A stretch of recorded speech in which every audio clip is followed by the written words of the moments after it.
Здравейте, уважаеми приятели! Здравей, уважаема аудитория!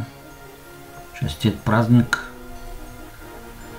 Честит 24 май, ден на българската просвета, на българската азбука, писменост. Честит ден на българската писменост и на българицата, която сме дали на други народи. Днес е ден на българската, а не на някаква си поръчкова политическа азбука. Стига кражби на българска история и комплекси от политици, медии и всякаква безгръбначност. Който не се чувства българин и се срами да се нарече такъв, нека повтаря като папагал мантрата славянска, а не славно-българска, славно-българска и азбука. И ръкописа на Паисий е славно-български, история славно-българская. Истината е достоинство, а не безгръбначност. Според професор Кръстанов, първите преводи на братята Кирил и Методий са на жив югоизточен български говор от Тракия и Родопите. Константин Философ започва своята преводаческа работа още преди Моравската мисия от 863 г. в манастира Полихрон в Малазианската област Витиния, където живеят жители преселени от Тракия и Родопите. На техния език той превежда изборно богослужебно Евангелие, осветено от римските папи. След 893 година този език е приет като официален книжовен и църковен език в България. Старобългарският език е бил допуснат в Западната църква като четвърти литургичен език. Едно уникално събитие, защото друг език Рим е допуснал над 1000 години по-късно, едва през 20 век. Старобългарските азбуки са считани за две, глаголица и кирилица. И двете имат ранни употреби и запазени паметници. Старобългарската азбука, наречена от историка Георги Бакалов Климентовица по името на Климент Охридски, е първата кирилица, създадена в края на 9 век за нуждите на християнизацията на населението на българската държава и българската църква. Просветното дело образованието на народен език. Много често ние чуваме какви ли не бивалици за произхода на кирилицата.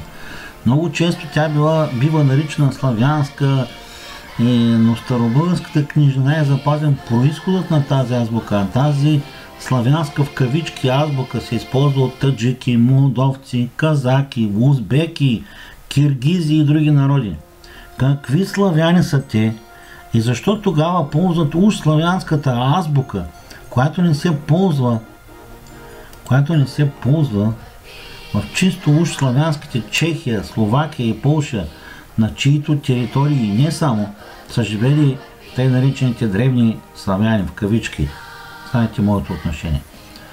На тези и други въпроси умишлено не се дава отговор, но той съществува.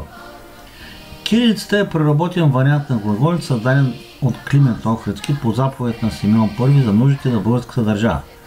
Универсалната роля на българите като разпространители на цивилизация я разпространява също така яростно, както преди половин век е популяризирала глаголицата, която остава държавна азбука в Босна и Хърватия векове наред. Поради универсалността си кирилицата успява да се наложи над много далечни за нас народи. Въпреки това тя графично изменя своя вид и звуково съкращава някои от глаголическите букви. По този начин тя се доближава до азбука за масова употреба, която е била по нуждите на Симеон. На снимката, която е дадена в похвално слово за Симеон 10 век от анонимен автор, похвалното слово косвено ни разкрива за събитията около създаване на глаголицата. Текстът гласи: похвала за цар Симеон. Великият между царете цар Симеон, възжаждал с желание пресилно той мощния владетел да открие познанията, скрити в дълбината на тези труднодостъпни книги, и в мислите на многомъдрия Василий заповяда на мене немъдрия познание да променя речта в друга форма, но да запазя смисъла на мислите му. Тях сякаш е пчела трудолюбива, от всеки цвят отделен на писанието, събрал ги, като в едничка пита, излива ги подобно на мед сладък от своите уста, пред първенците да настави умовете техни. Нов Птолемей, като им се представи, но не по вяра, по желание, най-вече поради сбирката от всички божествени и многоценни книги, с които своите палати преизпълнил, той се създаде вечна памет. От платата на паметта, за да получи, то нека и душата му христолюбива да има за възмездие венците на мъжете святи и блажени в непреходния век на вековете. От похвалното слово научаваме, че Симеон желал да придаде друга форма на словата, но да запази смисъла. Както вече знаем, всички църковни книги са били окончателно преведени на глаголица през края на управлението на Борис Михаил, което означава, че Симеон е българският държавник, дал пряка заповед за създаването на кирилицата.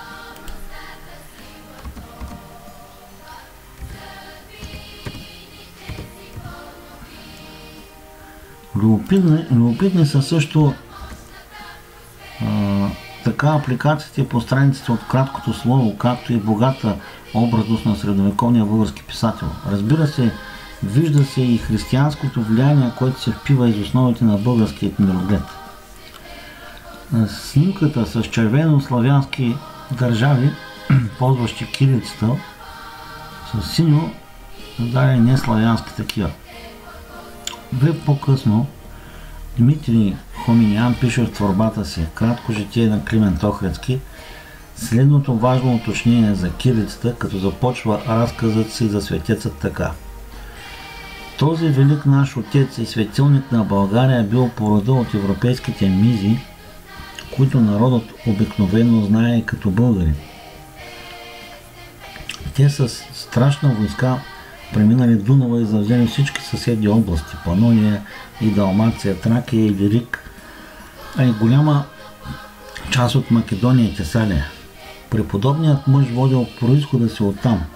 Той още от майчината си отроба бил избран от Бога и още като дете обикнал богоугодния начин на живот.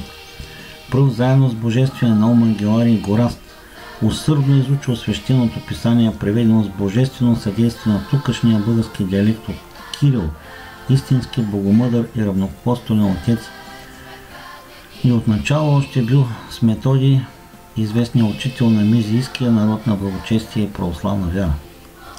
По-нататък Хоматиян стига до важния темата негов цитат, който гласи следното: изобретил и други форми на буквите за по-голяма яснота от ония, които изнамерил и мъдрият Кирил. С тях написал цялото боговдъхновено писание, похвални слова, жития на свети мъченици и преподобни свещени песни, на които с усърдие научил по-способните си ученици, а достойните от тях издигал на свещенически сан. Така че собственото си усърдие превърнал варварския див народ в свет народ, като извършил апостолско дело и заради това бил удостоен с апостолска благодат. Изводите от текста са: светецът е по произход българин, а българите са завзели всички съседни области, след като преминали Дунава. Това е важно и поредното известие за българското пристигане на Балканите. Климент Охридски се явява изпълнител на Симеоновата заповед, както се вижда от двата посочени средновековни извора. Кирилицата се явява директен дериват от глаголицата, но в сравнение с нея много повече от кирилическите букви, което все пак показва едно заместване на старите български руни, интерпретирани в глаголицата. Името кирилица вероятно произхожда от благодатност и посвещение на новата азбука към свети Кирил философ. Това обаче е само догадка, тъй като извор, което да го посочва, няма, а и не е представена друга теория по отношение на името кирилица. Веднага след нейното създаване кирилицата се налага сред българите. Любопитни са две надгробни плочи на видни български от времето на Симеон. Голямото изображение на надгробната плоча на Чъргобиля и Чъргобила Мостич, български боляр от поколението, което никога не е живяло в славните езически времена. Текстът изписан на него гласи: Тук почива мостеч, който бе Чъргобиля пред цар Симеон и пред цар Петър. А на 80 години, като остави чъргобилството и всичкото си имущество, стана монах и така свърши своя живот. Тя е уникална като един от запазените старобългарски надписи, продължаващ българската традиция за писане върху каменни колони, но вече с кирилица, а не с руническо писмо или гръцки букви. За първ път се появява и мотивът за отдаването на имущество и за монашването, който никога не са били типични за българския народ. Втората плоча на българи на име Тудор, име набляза в християнството и гласи: гроб съм на Тудора, раба Божия, от този камък са лакти до стената. Подобни гробни плочи и надписи на смесен кирилицо-глаголически шрифт са намерени в Мурфатлар, Румъния, както и на други места из България. Изследвайки епохата, може да заявим, че това е било време на борба между цивилизации и епохи.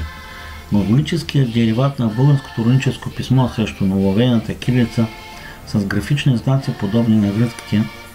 Тази борба е предварително решена от факта, че държавната власт залага на кирилицата, но продължава чак до края на първата дунавско-българска държава.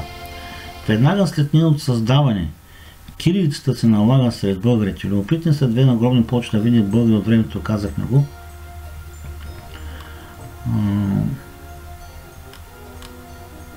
Подобни нагробни плочи и надпис на смесен кирилицо-глаголически шрифт са намерени в Мурфатлар, Румъния, на други места из България.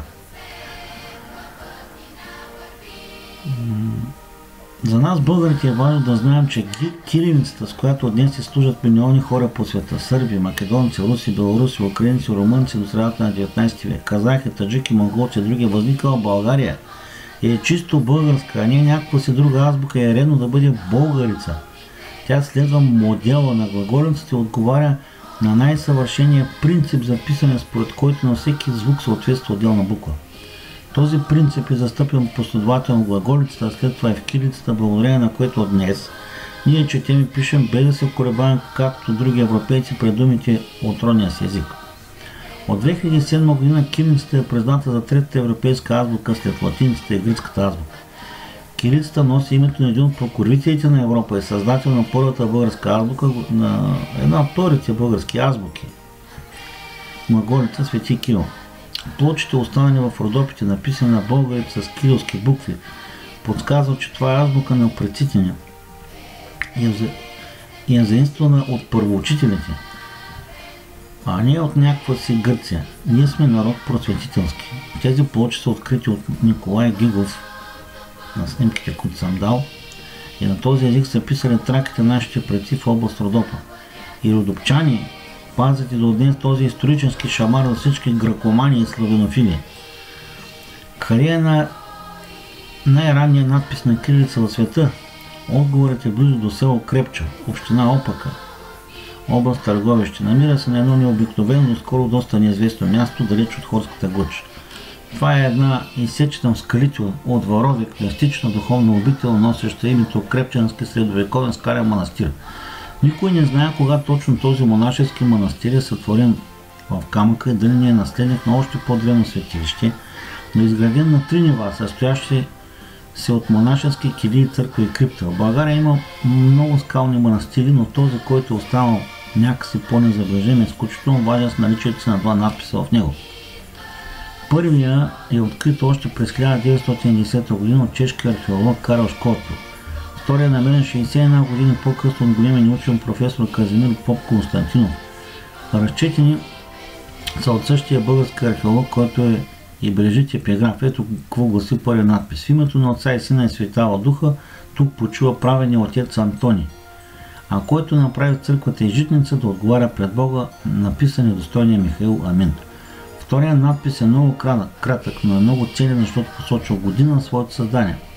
В 6430-921 година през месец октомври, 10-ти ден почина Божият раб Антон. Оказва се, че имаме надпис на старобългарски с буква от кирилица или българицата на възраст от 1102 години. Издълбаните писмена са на труднодостъпно място и това може би ги е спасило от унищожание в миналото или някоя вандалска глупост в по-нови времена.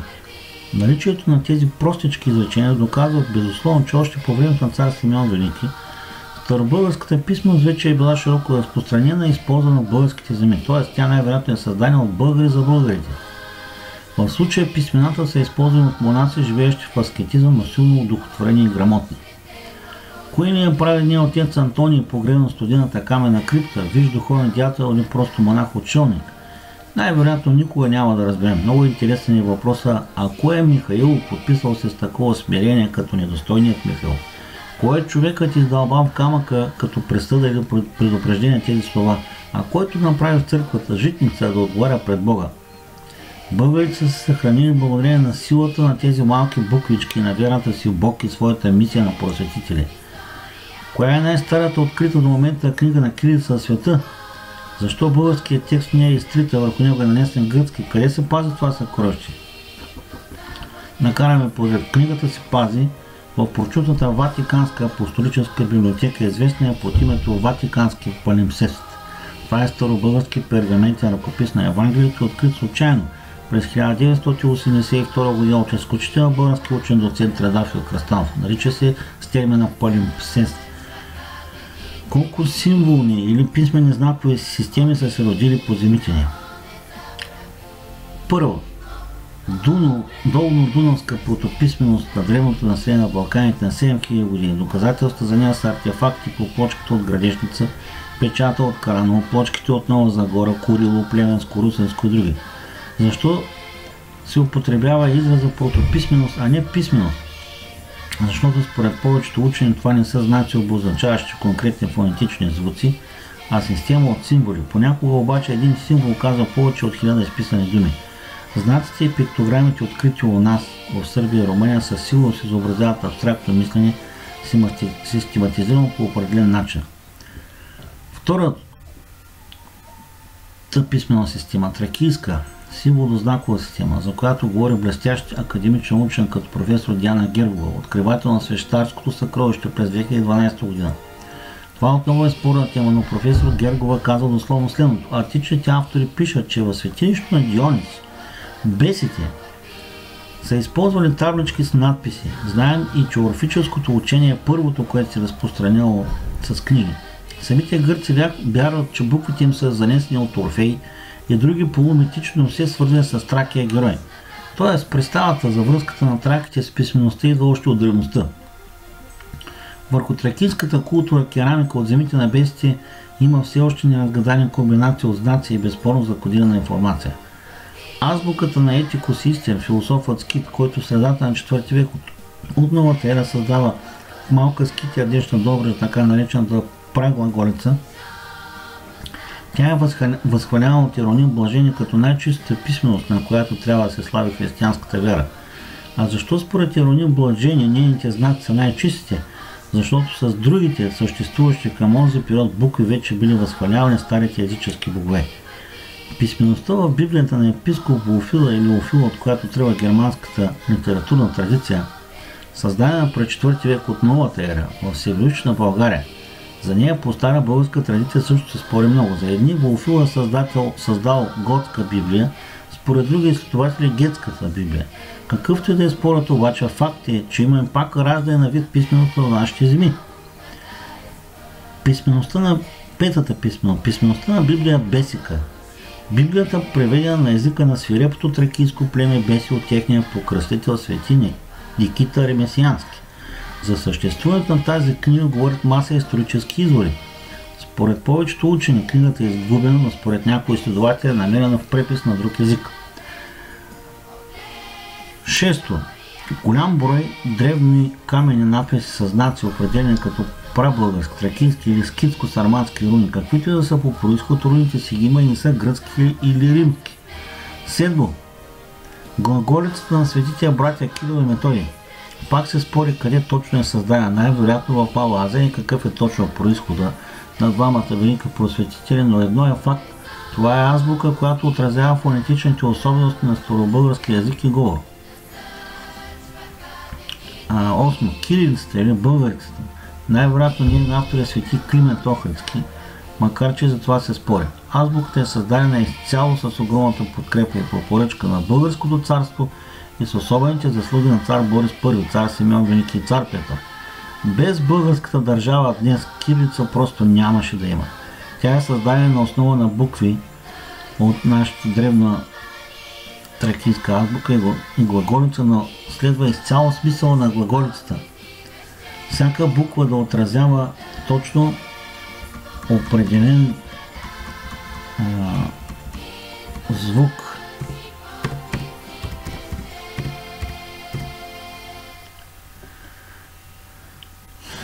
Според доста учени, кирилицата, освен писменост, е и целенасочен опит на Българската империя да наложи своето влияние над огромни етнокултурни общности. И така, под нашето небе са се родили или проявили по тези скромни и условни изчисления 8 знакови системи. Уважаеми аудиослушатели, уважаеми българи, някои от тях са спорни, други са безспорни, някои от тях са сходни една с друга, други са различни. И все пак те са тук върху земята, по която ходим всеки ден. Това беше, уважаеми приятели.